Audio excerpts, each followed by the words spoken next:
The report begins at 6:30 a.m. in a bedroom that looks like a war room for aesthetic perfection. Suzuki is described as a soldier of the Gal lifestyle. This isn't just another anime recap. This is a deep dive into how two people who shouldn't work together actually do. We see the granular details of her morning ritual. She isn't just putting on makeup. She is constructing a fortress.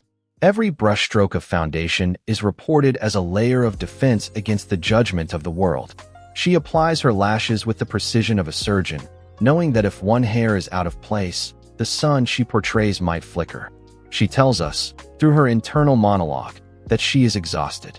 She reports that maintaining a 110% energy level is like running a marathon in high heels while smiling for a camera that never stops clicking. To her friends at school, she is the life of the party. She is the girl who laughs the loudest, the one who knows every trend before it happens. But the narrator notes a chilling reality. Suzuki is a girl who is terrified of the silence.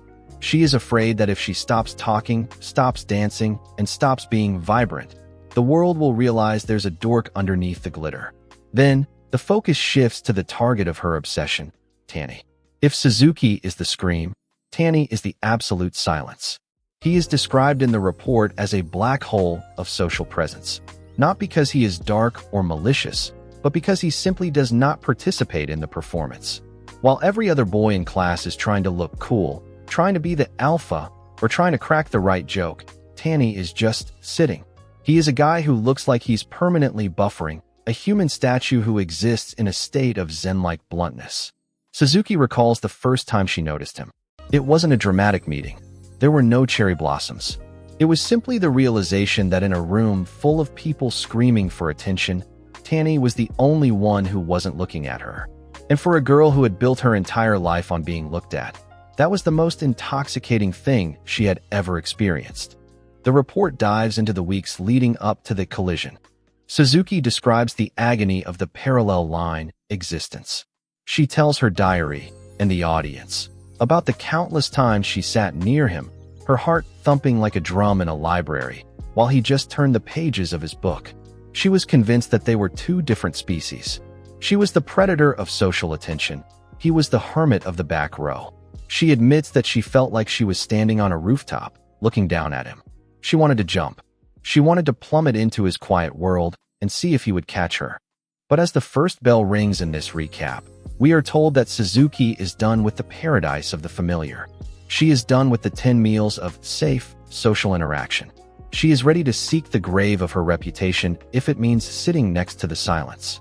The report concludes the first chapter with a shot of Suzuki stepping out of her front door, her mask perfectly in place, her energy dialed to the max, but her eyes fixed on the horizon where a quiet boy is walking to school alone. The collision is inevitable. The wings are absent. The fall is coming. And the world is about to find out that when the polar opposites meet, the impact doesn't kill, it ignites. She describes the sensation of walking through the hallways as if she were underwater, the laughter of her friends sounding like distorted echoes from a distant shore. For months, she had lived in the paradise of her popularity, but she confesses that this paradise had become a cage. She was a girl starving in the middle of a feast, and the only thing that could satisfy her hunger was the blunt, unvarnished honesty of a boy who barely knew her name. The narrator dives into the tactical breakdown of the walking home incident. Suzuki tells us that she had spent the entire final period of class calculating the trajectory of Tanny's exit. She timed her movements with the precision of a clockmaker, ensuring she would meet him at the shoe lockers just as he was sliding into his outdoor sneakers. She reports that her palms were sweating so much she could barely grip her bag, but the mask remained perfect. She greeted him with the signature Suzuki smile, the one that usually commands an entire room, but against Tanny's stoic silence, it felt like a candle flickering in a hurricane. But here is where the story of Suzuki and Tanny gets complicated. You might think this is just a lucky guy and a popular girl, but the social pressure in this anime is about to hit a breaking point. If you thought the first few chapters were awkward, wait until you see what happens when the mask finally slips, the point where their paths usually diverged. Suzuki describes the air suddenly becoming thick, as if the oxygen had been replaced by pure adrenaline. She tells us that she didn't plan the words. They simply erupted from her like lava from a long-dormant volcano. She didn't just say she liked him. She confessed her entire struggle. She laid bare the dork behind the makeup, the girl who was tired of being the sun and just wanted to stand in the shade. She leaped from the height of her social status, closed her eyes, and prepared for the plummet. She expected a no. She expected a blunt, "I don't think we're a match." She expected to hit the ground and shatter. But unlike what anyone would imagine, the impact never came. The report slows down to a frame-by-frame analysis of Tanny's reaction. He didn't blush. He didn't stammer. He simply stopped, looked her dead in the eye with the intensity of a man staring at a complex math problem, and said, "Okay, let's try dating." The narrator notes that in that single second, the laws of high school physics were rewritten. The girl who has everything and the boy who has nothing were now a singular unit. Suzuki recalls that she didn't feel a surge of. She felt a surge of terror, because now she had to actually be a girlfriend to someone she didn't understand. She had survived the fall, but now she was standing in the middle of a grave she had dug for her old life, and it was the most beautiful place she had ever seen. The social status she had spent years building was dead. The sun had officially crashed into the stone, and as the screen fades to a soft, wintry gray, we are told that the real story isn't about how they met. It's about how they survived the collision. Now we enter the third report, the aftermath. The word had begun to spread through the school like a virus. Suzuki describes the atmosphere in the classroom the next morning as radioactive. She tells us that she could feel the eyes of every student on her back, their silent questions hanging in the air like heavy fog. Why him? Why now? What does she see in the quiet kid? But Suzuki wasn't focused on the gossip. She was focused on the upcoming Saturday. The first date, they met at the station. The narrator describes the scene with a sharp, cynical wit.